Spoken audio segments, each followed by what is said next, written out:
TV Imaculada, o Evangelho em primeiro lugar.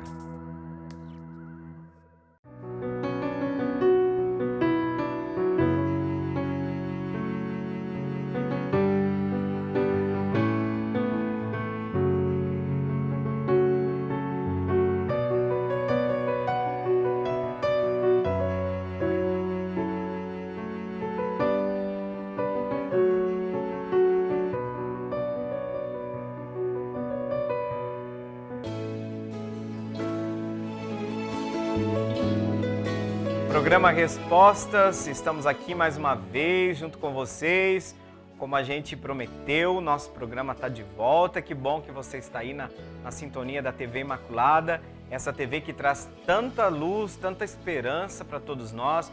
Um programa todo ele pautado para evangelização, para fortificar, fortalecer entre nós aqueles valores que constroem a paz, que constroem a comunicação verdadeira, que constrói a lealdade, a amizade, o amor.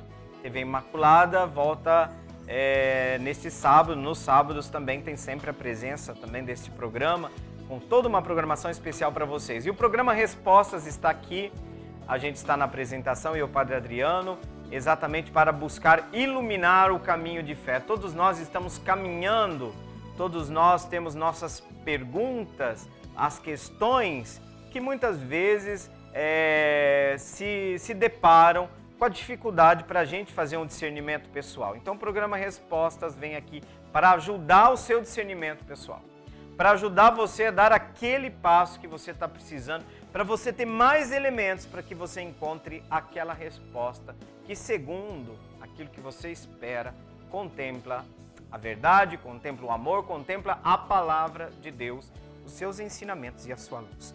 Como vocês sabem, vocês que acompanham o programa, ou vocês que já faz um tempo que acompanham a TV Imaculada, mas ainda não conheciam o programa Respostas, nós temos no primeiro bloco a dinâmica da reflexão a partir de um texto. Na verdade, a gente coloca esse texto, a gente faz questão de colocar esse texto para a leitura de vocês, exatamente visando que vocês tenham contato, que nós tenhamos contato com um texto da tradição, um texto um documento da nossa fé, que nos ajuda a perceber como é que a igreja ilumina, como é que a igreja reflete, como é que a igreja une nos seus textos a Sagrada Escritura e a Sagrada Tradição para poder nos oferecer luzes no nosso caminho, naquilo que nós acreditamos. E nós acreditamos que Maria, por exemplo, nesse tema que nós estamos refletindo nesses programas, que Maria tem um lugar muito especial. Nós podemos dizer que, como diz o texto de hoje, já antecipando para vocês, né? Dizendo que ela tem uma cooperação íntima na história da salvação. Então nós estamos refletindo sobre a figura de Maria e, sobretudo, o que tem a ver Maria com nossa vida de fé, com o caminho do cristão. E nós vamos ver isso a partir da sintonia, do olhar sobre Maria a partir da sua relação com a igreja. Tá? A relação de Maria com a igreja a partir da relação fundamental que é a relação de Maria com o mistério de Cristo com seu Filho. Então nós vamos agora para o número 65 da Lumen Gentium, que é este documento do Concílio Vaticano II, que vai nos colocar sobre as virtudes que Maria possui, e essas virtudes precisam ser imitadas pela igreja, por todos nós. A verdadeira devoção a Maria é imitar suas virtudes. E vejam que isso nos ajuda muito a alcançar o patamar ideal, que é a nossa vivência da nossa conformação total ao mistério de Cristo. Maria nos ajuda muito neste processo, neste caminho de cristificação das nossas vidas. Vamos para a leitura e a gente já volta para a reflexão. A bem-aventurada Virgem Maria, Mãe de Deus, no mistério de Cristo e da Igreja. A Santíssima Virgem e a Igreja. Virtudes de Maria que a Igreja deve imitar. Na Santíssima Virgem, a Igreja alcançou já essa perfeição, que faz que ela se apresente sem mancha nem ruga. Os fiéis, porém, continuam ainda a esforçar-se por crescer na santidade, vencendo o pecado. Por isso, levantam os olhos para Maria, que refugia toda a comunidade dos eleitos como modelo de virtudes. A Igreja, refletindo piedosamente sobre Maria e contemplando a luz do Verbo feito homem, penetra cheia de respeito, mais e mais no íntimo do altíssimo mistério da encarnação, e vai tomando cada vez mais a semelhança do seu esposo. Com efeito, quando é exaltada e honrada, Maria, que pela sua cooperação íntima na história da salvação, de certo modo reúne e reflete as maiores exigências da fé, ela atrai os crentes para o seu Filho, para o sacrifício dele e para o amor do Pai. E a Igreja, por sua vez, empenhada como está na glória de Cristo, torna-se mais semelhante à excelsa figura que a representa, progredindo continuamente na fé, na esperança e na caridade, buscando e cumprindo em tudo a vontade de Deus. Com razão, a Igreja também, na sua atividade apostólica, olha para aquela que gerou a Cristo, concebido do Espírito Santo, o nascido da Virgem, precisamente para que nasça e cresça também no coração dos fiéis, por meio da Igreja. A Virgem, durante a vida, foi modelo daquele amor materno de que devem estar animados todos aqueles que colaboram na missão apostólica da Igreja para a redenção dos homens. Lumen Gentium, número 65. Como vocês puderam ler, aquilo que a gente falava, que a graça de Deus foi plena, Maria é toda cheia de graça porque viveu completamente conforme a vontade de Deus. Eis aqui a serva do Senhor, que seja feita na minha vida conforme a vontade de Deus, segundo a vontade de Deus. Então essa virtude de Maria essencialmente se resume na sua total adesão ao projeto de Deus Pai, a total abertura à ação de Deus, né? Então Maria é santa por causa que o seu nível de comunhão, por causa que Maria vive de maneira já perfeita esta plena sintonia com a vontade de Deus, porque lembremos que segundo a fé católica, Maria foi preservada da mancha do pecado. Ou seja, em Maria não existe este obstáculo que nós existe, tá? Então nós podemos dizer que Maria, a Igreja, alcançou essa perfeição em Maria. Em Maria Santíssima, na Santíssima Virgem, a Igreja já alcançou essa perfeição, porque faz com que Maria se apresente assim como deve apresentar-se a Igreja, sem mancha e sem ruga. Na sua essência, a Igreja é santa. É santa porque dispensa os dons salvíficos, porque é portadora deste nosso encontro com o divino, da santificação de todos os seres humanos, de todos nós em Cristo. Agora, se Maria é a imagem de uma igreja já perfeita, porque totalmente identificada com a vontade de Deus, os fiéis não, nós não. Nós somos tocados pelo pecado, né? Nós continuamos ainda o nosso esforço cotidiano, o nosso esforço contínuo, para quê? Para crescer na santidade. Como é que a gente cresce na santidade? A gente cresce na santidade crescendo no amor, crescendo na correspondência à vontade de Deus, que significa também vencer o pecado, vencer o egoísmo, né? Por isso que quando a Igreja nos convida a olhar para Maria como sinal de esperança, tá? Os cristãos levantam os olhos para Maria, onde refugie a santidade que deve transparecer em todos nós.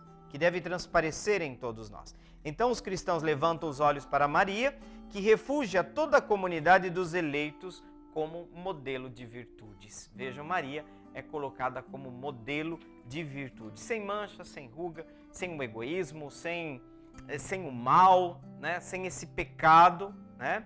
Então Maria é esse modelo da Igreja que alcança a plenitude da santificação em Deus, né?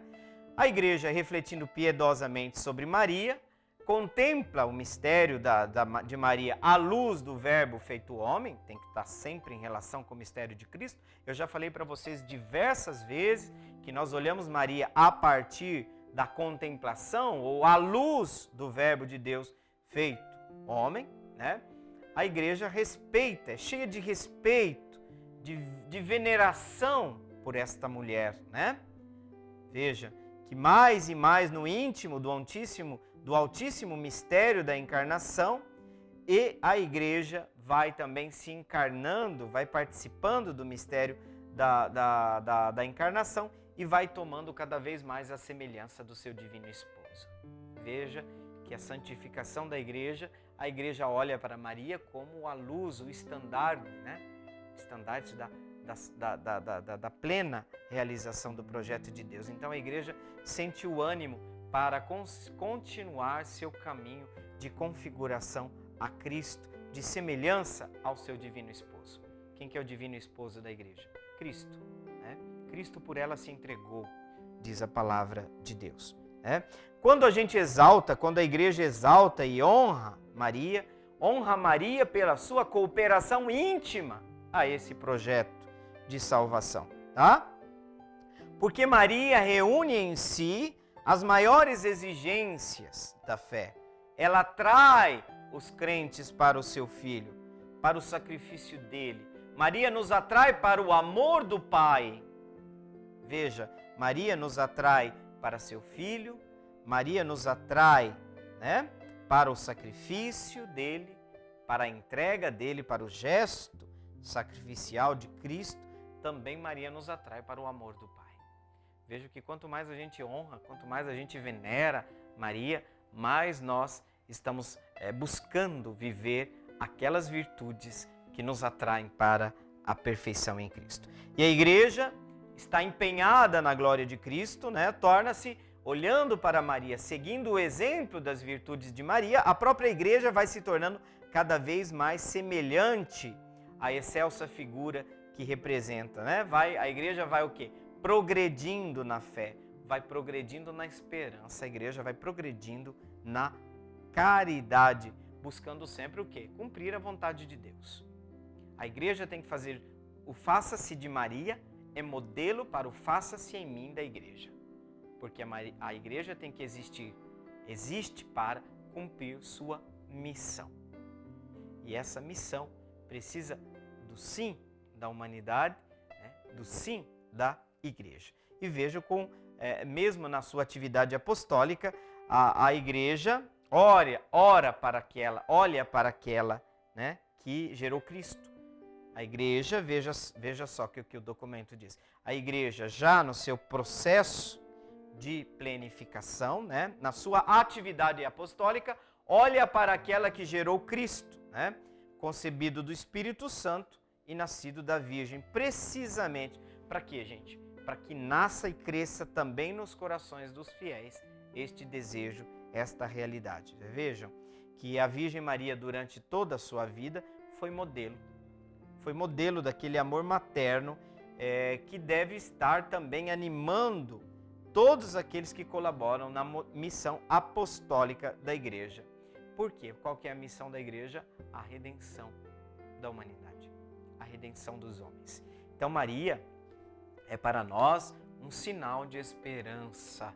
O que ela foi, o que ela fez é para nós um caminho seguro. Fazei tudo o que ele vos disser.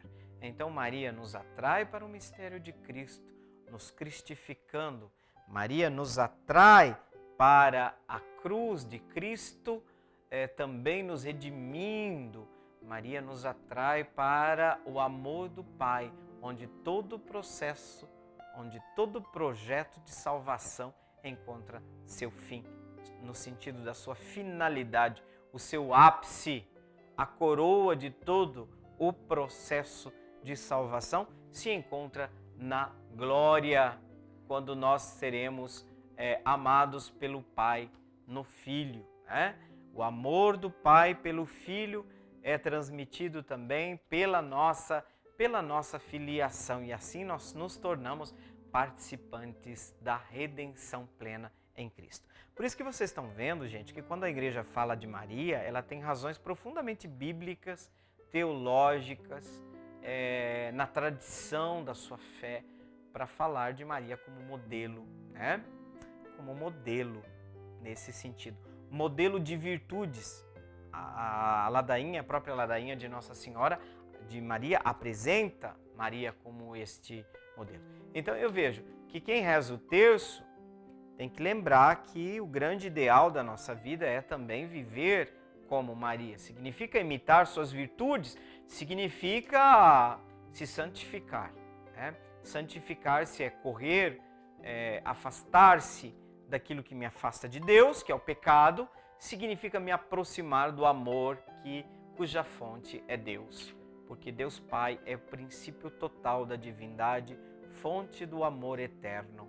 Nele nós encontramos a nossa meta, a meta para a nossa salvação. Então a gente percebe que quando a igreja está honrando Maria, né, o canto do Magnífica, todas as gerações me proclamarão bem-aventurada, nós cantamos o Deus que fez maravilhas em Maria, mas o Deus que pode fazer maravilhas também em nós. Mas não maravilhas no sentido só de fazer algo extraordinário, mas no sentido de fazer com que o nosso caminho, imitando as virtudes de Maria, chegue até a sua plenitude e a sua meta, que é a redenção, que é a salvação, né?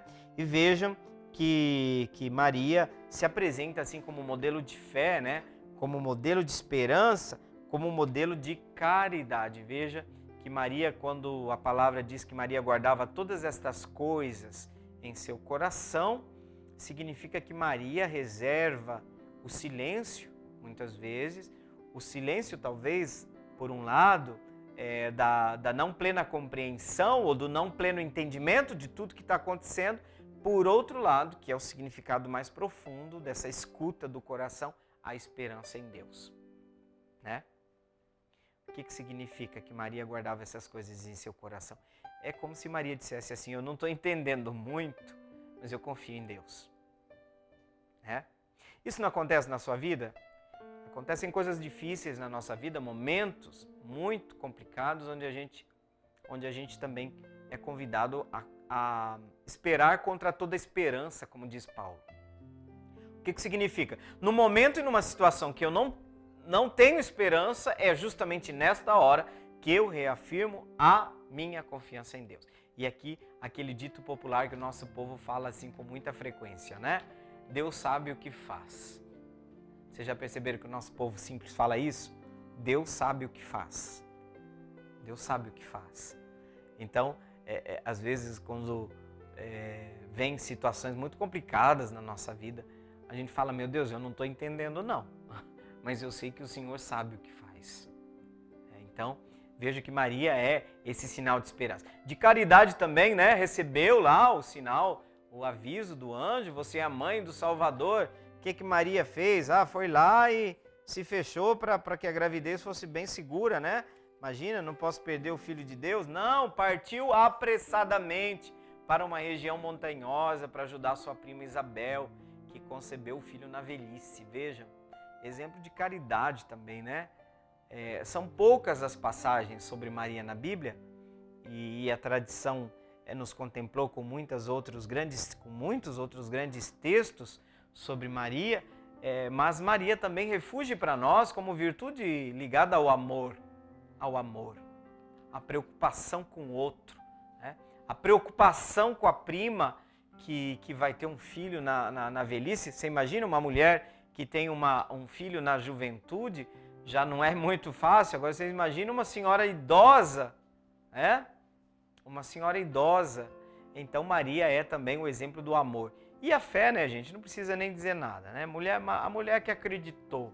Então vejam que essas virtudes de Maria precisam ser vivenciadas para a igreja. Se Maria alcançou a plenitude daquilo que Deus pensa de nós, deseja para nós, na medida que dispensa a sua graça, para que nós possamos alcançar esse objetivo, Maria alcançou. Por isso que a igreja dá esse destaque a Maria, para que a gente, olhando para ela, que não é uma deusa, é uma mulher, para que a gente chegue. A gente também vai chegar lá, né? Claro que auxiliados pela graça de Deus, porque se for olhar só para nós somos essas porcarias que somos, né? Mas Deus nos ama e isso faz de nós grandes. Muito bem, chegamos ao final desse primeiro bloco do nosso programa, gente. Obrigado pela sintonia de vocês, pela presença, pela participação.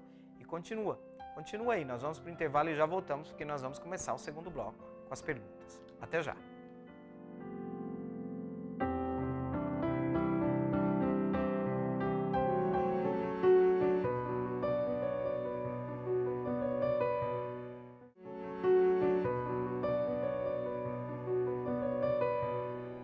Programa Resposta, de volta, segundo bloco, e agora nós passamos já para responder as perguntas de vocês.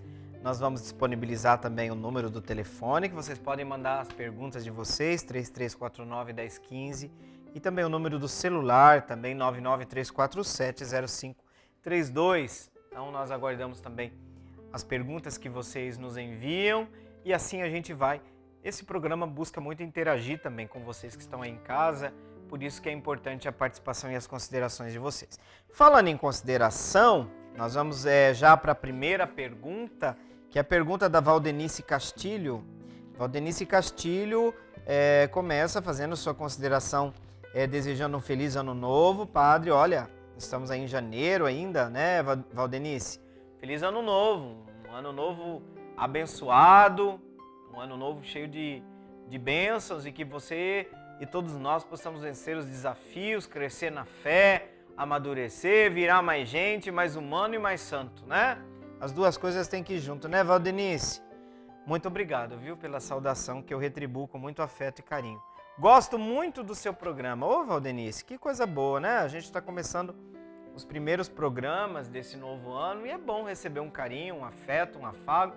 De vez em quando a gente leva umas pancadas também, viu, Valdenice?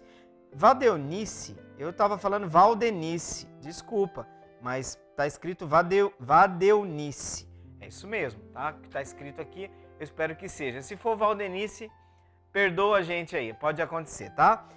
Valdenice, muito obrigado pela sua consideração. Continue sempre presente, participando com a gente e enviando suas perguntas como você fez agora também. Se surgir nova pergunta, pode mandar também pra gente. Pergunta da Valdenice. Gostaria de saber o que espiritualmente falando podemos criar, desenvolver nesse novo ano que está tão difícil. Pois é. Valdenice, tempos difíceis pedem de nós, sobretudo o exercício, né, do desenvolvimento da virtude da esperança. A virtude da esperança. E nós precisamos sempre colegar, né, a fé e o amor, né? Porque a esperança é uma virtude que faz parte desse trio de virtudes que nós chamamos de virtudes teologais, a fé, a esperança e a caridade. Então a gente precisa não perder a esperança, né, Valdenice? A gente precisa buscar forças. Forças na confiança em Deus. Espiritualmente, quando se tratam de situações difíceis, a gente vai evocar aqui a figura de Jó, né, Valdenice? Figura de Jó.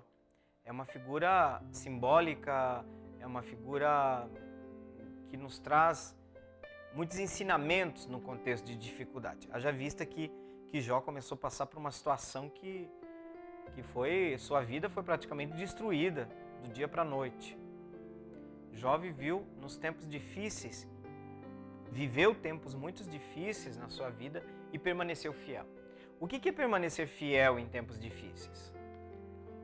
É óbvio que todos nós, assim como Pedro, que saímos caminhando sobre as águas, a hora que a gente vê o vento forte, é normal, é natural que a gente comece a afundar.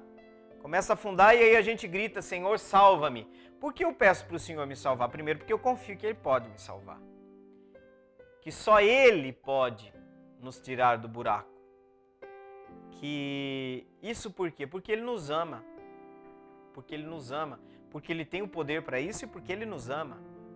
E esse amor de Deus é a fonte da nossa confiança em Deus. Se nós não somos um nada para Deus, se na verdade nós somos amados por Deus, significa que esse Deus cuida de nós.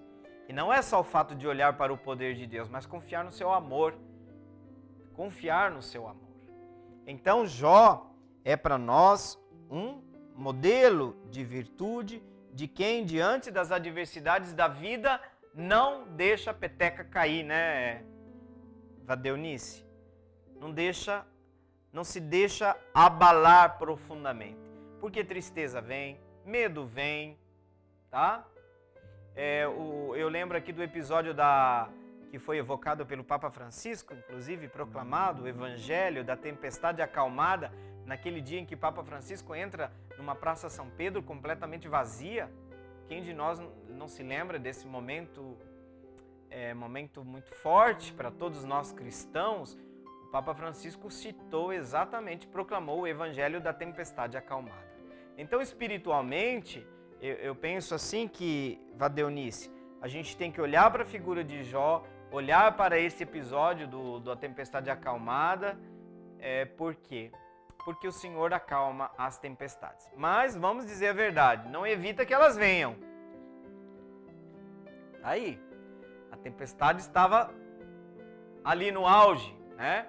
Aí vem o medo, parece que o Senhor está dormindo, parece que o Senhor está ausente, parece que o Senhor, na última instância, a nossa confiança se abala e a gente vai dizer, mas onde está, Senhor?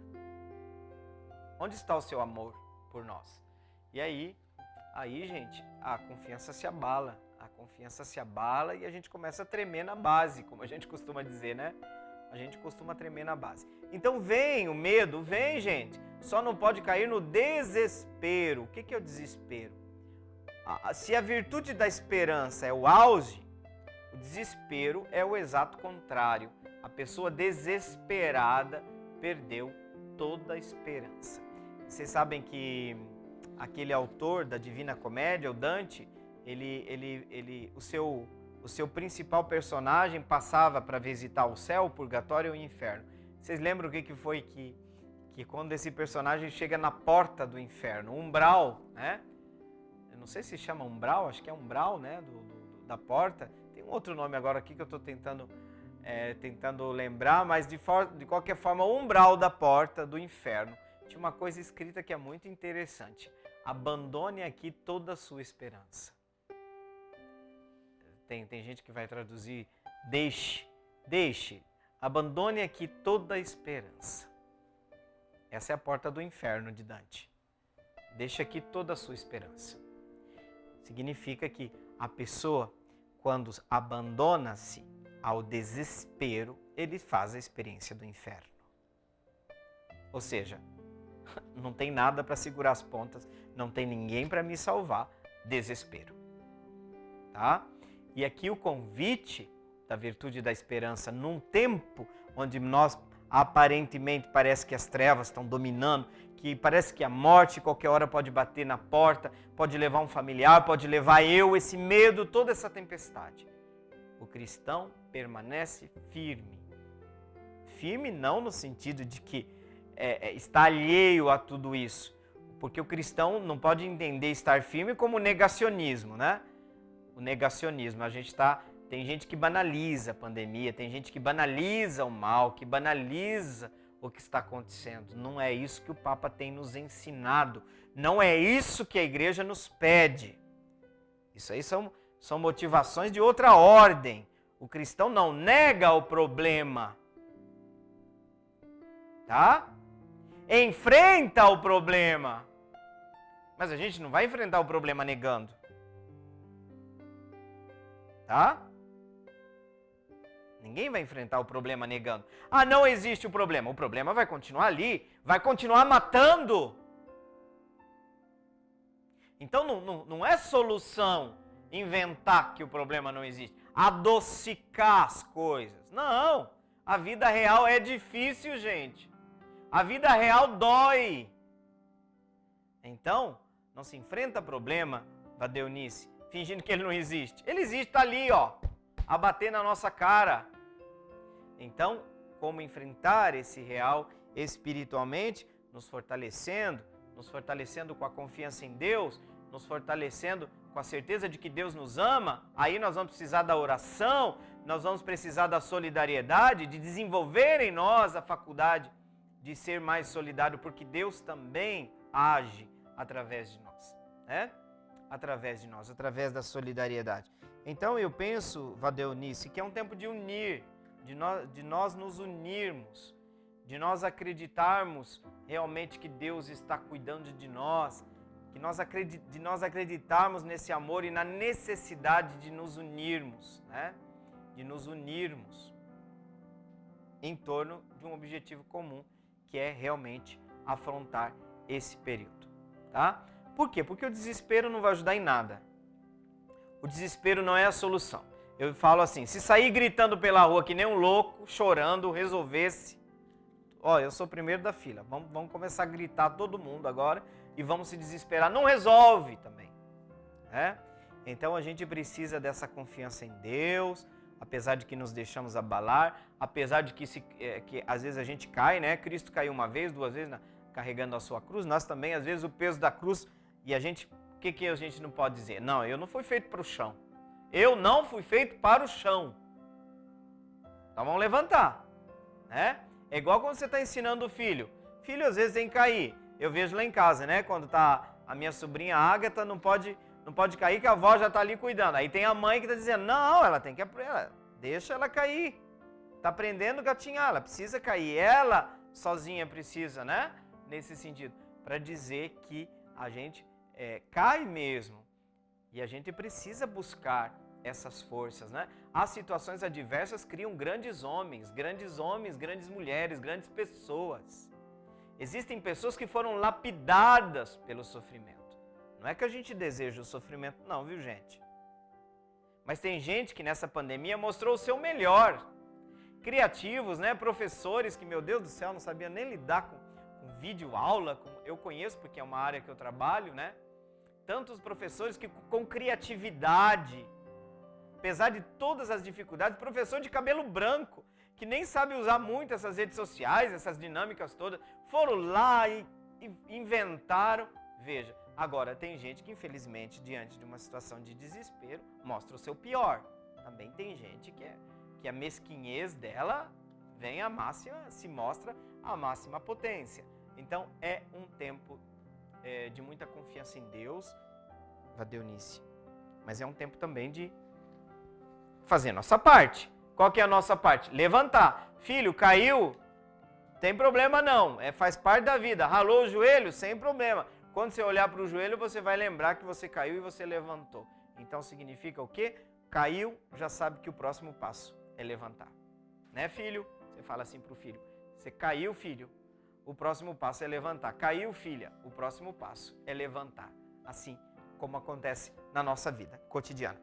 Tá bom, meu anjo? Vadeonice, muito obrigado pela sua pergunta, pela sua participação, pela sua saudação, e eu espero que você consiga, Vadeonice, realizar então, passar por essas tempestades confiando no Senhor, que acalma as tempestades da nossa vida, que você possa também buscar suas forças em Deus, tá bom? Obrigado. E vamos agora para a segunda pergunta, a pergunta da Maria Aparecida, lá da Vila Nova, está saudando. Bom dia, Padre Adriano, bom dia, Maria Aparecida, saudação, pessoal do Vila Nova. O que ela está, olha só a pergunta, a contribuição da Maria Aparecida. Vemos no mundo, na sociedade, uma corrida por cargos em que os salários são exorbitantes e muitas pessoas estão passando fome. E dentro da igreja, vemos pessoas manipulando e querendo ficar em cargos dos quais muitas vezes nem participaram ou participam como agente de pastoral. O que foi que Jesus ensinou a esse respeito? PS, muito obrigada, Padre. Gratidão nossa, Maria Aparecida. Na verdade, eu penso que a sua pergunta pode ser colocada em duas dimensões. Pode ser que nesse bloco eu vou entrar numa primeira parte dela e depois nós podemos desenvolver de repente a sua pergunta no terceiro bloco. Olha, Maria Aparecida, a primeira coisa, o que a gente vê no mundo? A lógica do mundo é outra em relação à lógica do Evangelho. O que é o espírito do mundo? Passa por cima, se você precisar no trabalho, na vida, na escola, pisar nos outros para você fazer as pessoas de degrau, faça. O que é importante é você chegar lá em cima. Os outros é um outro problema. Cada um que se lasque. Cada um com o problema seu. Essa é a lógica do mundo, né? A lógica do mundo está sempre presente, também dentro da igreja, tá? Você colocou um exemplo aí que você percebeu que também dentro da igreja, aquela lógica lá fora de que cada um, eu vou vencer, não importa o preço. E se o preço for prejudicar o outro, também não tem problema. Haja vista que em muitos trabalhos, muitos lugares, que a gente percebe que tem gente de igreja, que a gente costuma falar, gente de igreja. Padre, mas ele é da igreja e ele está fazendo tudo isso. O espírito do mundo, tem muita gente que nunca sufocou o espírito do mundo dentro de si. Não conseguiu se deixar preencher pelo evangelho. Não deixou essa força, essa lógica do evangelho prevalecer, tá? Então a lógica do mundo vai para o outro lado. Não adianta. É essa. A lógica do mundo é a lógica do interesse, a lógica do egoísmo, é a lógica do salve-se quem puder, que se lasque o outro. Essa é a lógica do mundo, né? Então, corrida por cargos, por salário, aí entra os deuses, né? Os dois deuses que são os grandes ídolos do mundo, dinheiro e poder, são os dois grandes, né? Não são os únicos, tá? Maria Aparecida, não são os únicos, mas são os dois grandes deuses da modernidade, do tempo, né? Da situação. O que esses deuses? Você vale o que você tem, o poder que você tem. Aí no trabalho é passar por cima do outro, é enganar o outro, é mentir, tá? E vou dizer uma coisa para vocês, isso acontece muito também dentro das nossas pastorais, dentro das nossas comunidades, tá? Esse diabinho, ele entra também. Se o diabo tentou Jesus, não vai tentar a igreja? Maria Aparecida, sejamos francos. Se o diabo tentou Jesus, não vai tentar a igreja? Claro que vai tentar todos nós. Vai tentar o padre, Caixa 2, dinheiro, Quanta gente se prostitui por dinheiro, mas prostituição aqui, eu estou falando de vende seus valores, vende o que acredita, vende as pessoas que gosta, vende as pessoas que trabalham junto. Por quê? Por causa do maldito dinheiro. Maldito, pelo amor de Deus, no sentido da idolatria do dinheiro, isso que eu quis dizer. Dinheiro a gente precisa, ninguém está falando isso, não vamos ser hipócrita. Mas a idolatria do dinheiro. Dinheiro tem seu lugar, mas não é um Deus. Em primeiro lugar vem as pessoas, né? Seu ambiente de trabalho. Se no ambiente de trabalho, se você passa por cima das outras pessoas, você tem que ir lá confessar, é pecado. Você está buscando Deus poder, o Deus dinheiro, mas você está passando por cima das pessoas. O preço desse poder que você está buscando são pessoas. É a dignidade dos outros, né? Como isso acontece dentro das nossas comunidades. A famosa fofoca. Já viram falar? Conhece a dona fofoca? O que é? É a lógica do mundo. A lógica do mundo está presente dentro das nossas comunidades. Sem dúvida alguma, não vamos ser hipócritas. Está dentro de nós.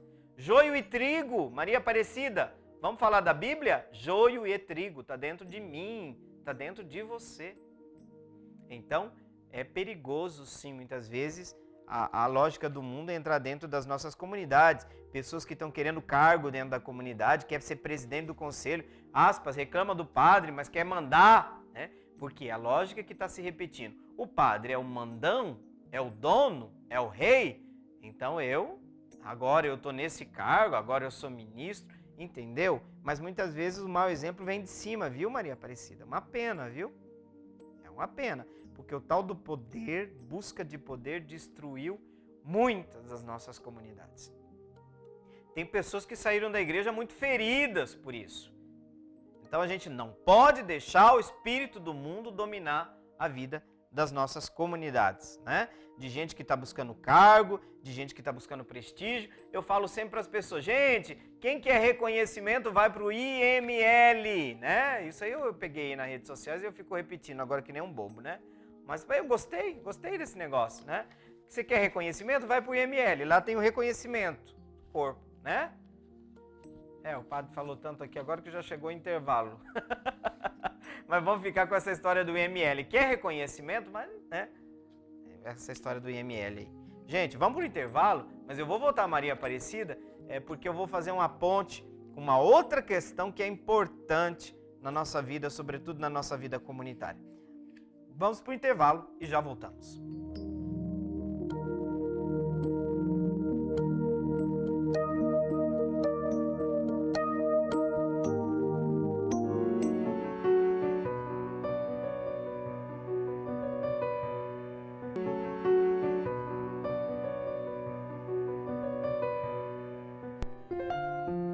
E aqui estamos de volta, programa Respostas, estamos indo para o último bloco, terceiro bloco.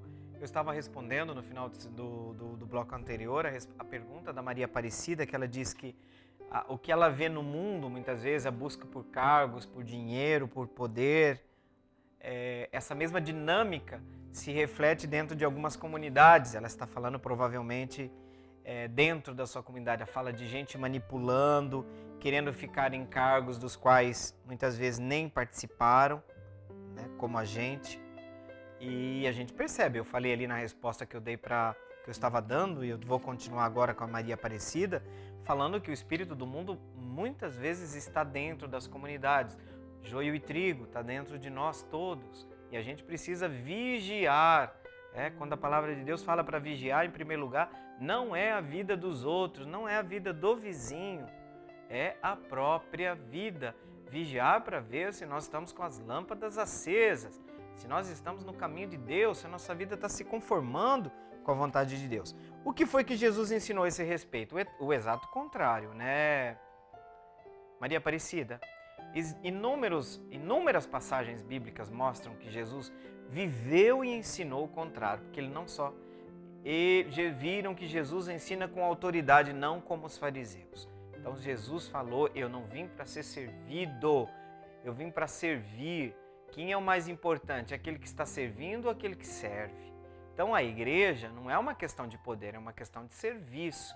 Se o cristão não entendeu isso, ele nem deveria ocupar cargos. É o que a gente fala brincando, quem quer ser bispo não deve ser nomeado bispo, não pode ser escolhido bispo. Né? Porque se querer no sentido de poder, né? Se entrega à vontade de Deus, deixa Deus agir. Se Deus te der uma responsabilidade, essa responsabilidade Deus vai pedir contas, é um serviço, é um dom que Deus te deu. O dom é te dado para quê? Para servir. Servir a comunidade, contribuir com a vida da comunidade, dinamizar a vida da comunidade, tornar a vida da comunidade mais bela. Cada um tem seu dom, seu dote, nós vamos dizer assim, seu talento, segundo a parábola dos talentos, né? Mas vejam, meu povo de Deus, Jesus não ensinou isso.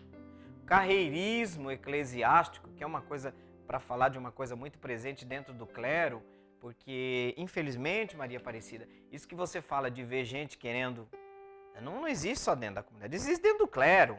A gente sabe disso. Eu falo que Satanás deita e rola, às vezes, dentro da... Por quê? Porque se sobrepõe a busca do bem comum, a construção da vida comunitária, da fé, da igreja, aos interesses pessoais, de estrelismos, né? Tem pessoa que adora ser estrela. Na comunidade não é lugar para isso. Sacerdócio não é lugar para estrela. É serviço, é dom, é para avental, não é para pedestal, coroa. Papa Francisco tem falado muito isso, fala para os padres, vocês param com essa ideia de que vocês são príncipes, que vocês moram em castelos. Papa Francisco não é muito bem querido no meio do clero, porque Papa Francisco nos convida a uma vida mais de sobriedade. Você quer ser estrela? Aí vai fazer como que é qual que é o programa lá que descobre estrelas? Got Talent, tem outros nomes, mas aqui no Brasil tem outro, aquele de cantores lá, não lembrei agora aqui. Eu não fui ajudado muito. Esses programas que descobrem as estrelas, né? Vai fazer um programa desse, mas não vai servir. O cristão se ama, se tem uma vida de fé. Como que aparece a vida de fé da pessoa? Servindo, no serviço, né?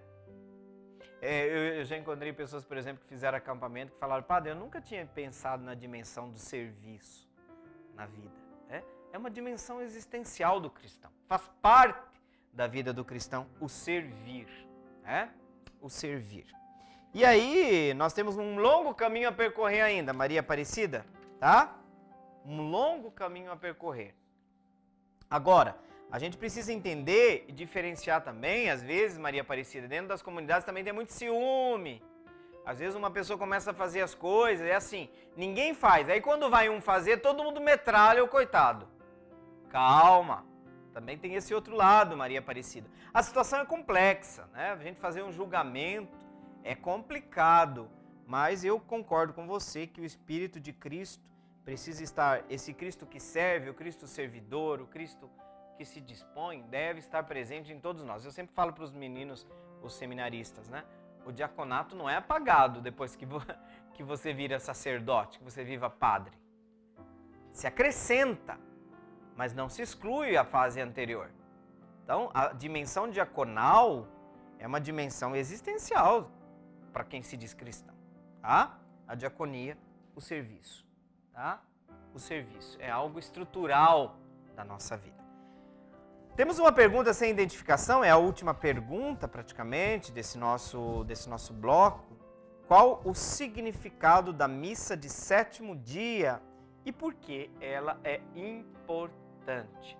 Vejam, gente, sobretudo quando acontece, eu tenho dito para as famílias, no caso de funerais de pessoas com Covid, onde as exéquias não podem ser celebradas, o que pode ser feito? Pode ser feito sim a missa de sétimo dia. Toda a teologia que está por trás do sétimo dia, né? No sétimo dia Deus descansou. Do sétimo para o oitavo dia está a dimensão da própria, o prelúdio da ressurreição, né? Mas sobretudo a dimensão do descanso sabático. No sétimo dia Deus descansou. Então a missa de sétimo dia, aliás, é da tradição viva da igreja que o oferecimento do sacrifício eucarístico pela pessoa que partiu, pela alma, né? É um refrigério, é um grande dom, é um grande presente, porque ao oferecer o sacrifício de Cristo por aquela pessoa, nós recordamos aos céus, nós apresentamos aos céus que Cristo por ela se sacrificou. E este sacrifício, ele se apropria. Este sacrifício é vivenciado, é experimentado, é atuado na vida dessa pessoa. Por quê? Por que Cristo morreu? Para que nós tenhamos vida.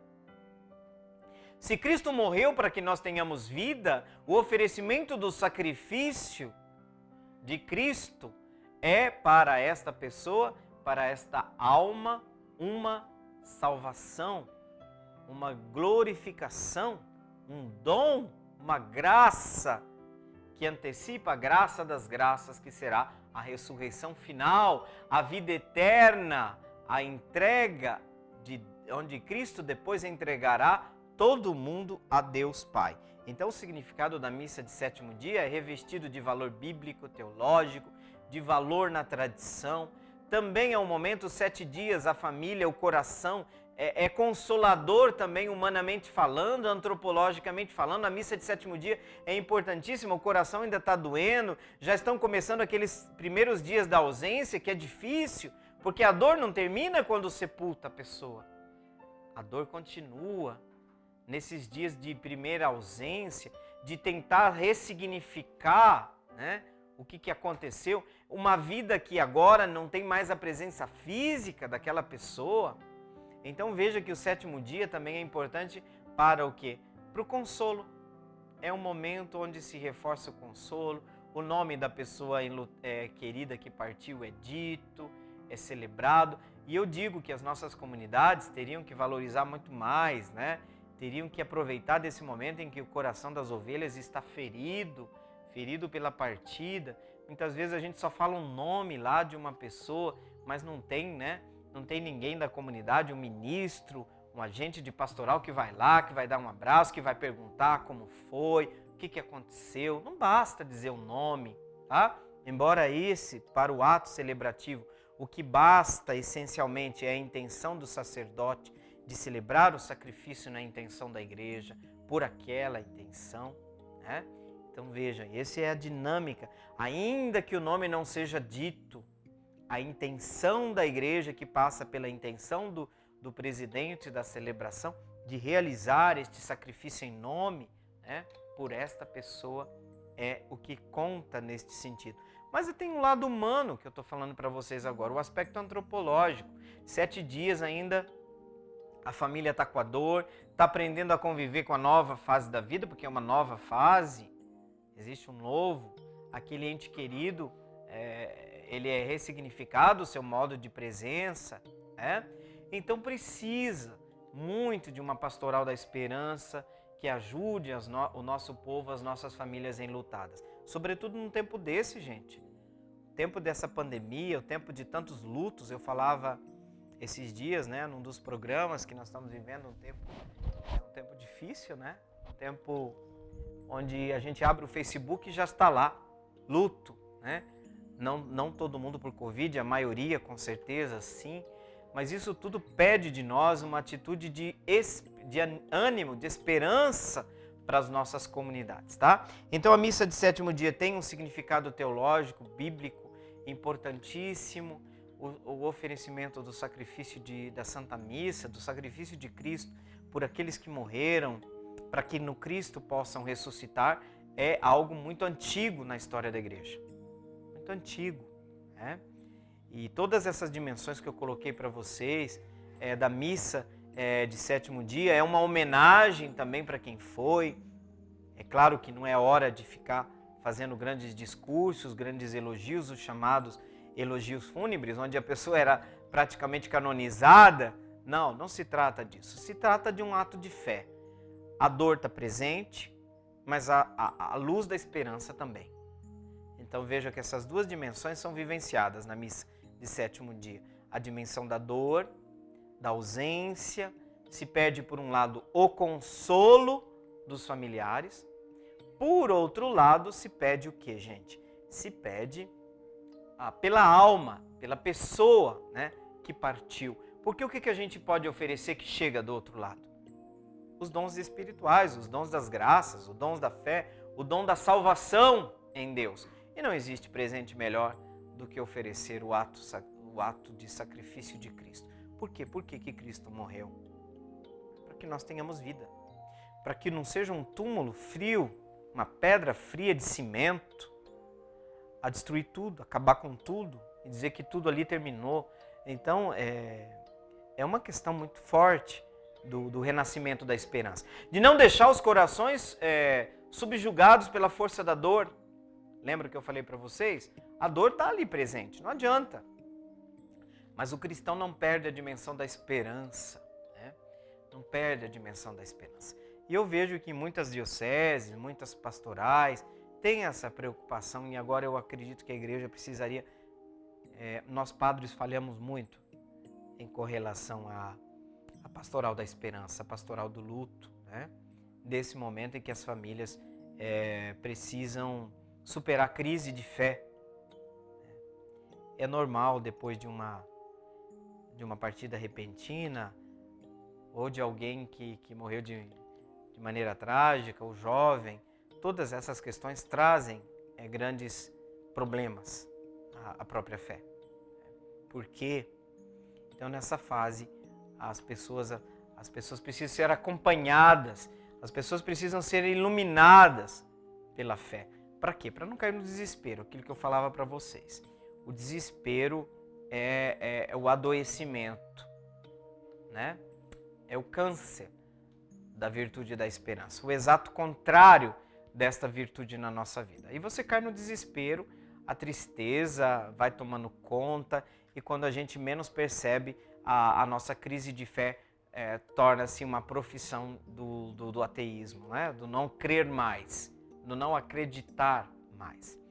Então vocês podem sim se dirigir às nossas comunidades para a missa de 7º dia, tá? As comunidades têm que estar atentas também para valorizar, para acolher, para cuidar, né? Essa é a dimensão do cuidado, sobretudo das famílias que vivem a situação do luto, né? Que vivem essa dimensão do luto de maneira muito viva e dolorosa, porque é doloroso.